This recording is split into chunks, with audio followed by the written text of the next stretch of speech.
Hello दोस्तों।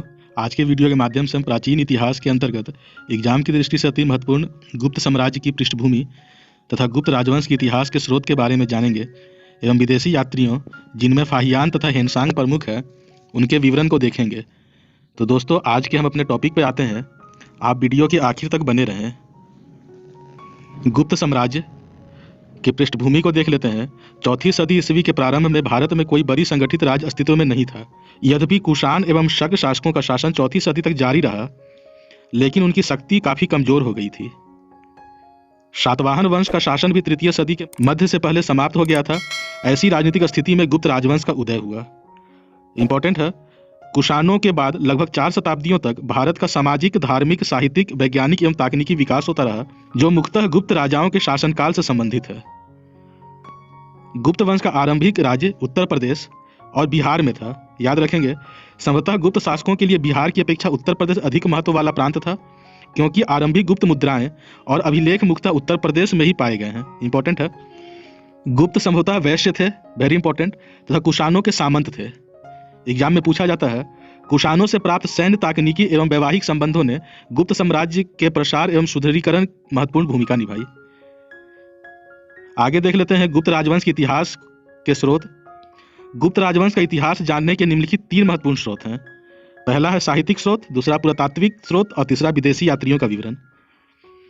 साहित्यिक स्रोत विशाखदत्त के नाटक देवी चंद्रगुप्तम, इंपॉर्टेंट है, में गुप्त शासक रामगुप्त एवं चंद्रगुप्त द्वितीय के बारे में जानकारी मिलती है। इसके अलावा कालिदास की रचनाएं ऋतु संहारम, कुमार संभवम, मेघदूतम, मालविका अग्निमित्रम, अभिज्ञान शकुंतलम तथा शूद्रकृत मृक्ष कटिकम और वस्तस्यानकृत कामसूत्र से भी गुप्त काल की जानकारी मिलती है। इंपॉर्टेंट है। आगे देख लेते हैं पुरातात्विक स्रोत। पुरातात्विक स्रोत में अभिलेखों, सिक्कों तथा स्मारकों में गुप्त राजवंश के इतिहास का ज्ञान होता है। समुद्रगुप्त के प्रयाग प्रस्ती अभिलेख, इंपॉर्टेंट है, से उसके बारे में जानकारी मिलती है। स्कंदगुप्त के भीतरी स्तंभलेख, इंपॉर्टेंट है, से हून आक्रमणों के बारे में जानकारी मिलती है। एग्जाम में क्वेश्चन है पूछा जाता है। जबकि स्कंदगुप्त के जूनागढ़ अभिलेख से इस बात की जानकारी प्राप्त होती है कि उसने सुदर्शन झील का पुनर्निर्माण करवाया था। इंपॉर्टेंट है। आगे गुप्तकालीन राजाओं के सोने, चांदी तथा तांबे के सिक्के प्राप्त हुए हैं। इस काल में सोने के सिक्कों को दिनार, इंपॉर्टेंट है, चांदी के सिक्कों को रूपक अथवा रुपयक तथा तांबे के सिक्के को माशक कहा जाता था। याद रखेंगे, एग्जाम में पूछा जाता है। गुप्तकालीन स्वर्ण सिक्कों का सबसे बड़ा ढेर राजस्थान प्रांत के बयाना, इंपॉर्टेंट है, से प्राप्त हुआ है।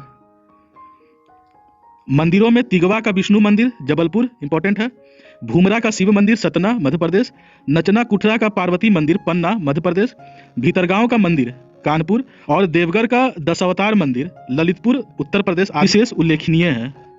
इंपॉर्टेंट है, याद रखेंगे। गुप्तकालीन स्मारकों जैसे कि मंदिर, मूर्तियां, चैत्यगृह आदि से तत्कालीन कला और स्थापत्य की जानकारी मिलती है। अजंता एवं बाघ की गुफाओं के कुछ चित्र भी गुप्तकालीन माने जाते हैं। इंपॉर्टेंट है। आगे देख लेते हैं विदेशी यात्रियों के विवरण। इस काल के प्रमुख विदेशी यात्री, पहला है फाहियान।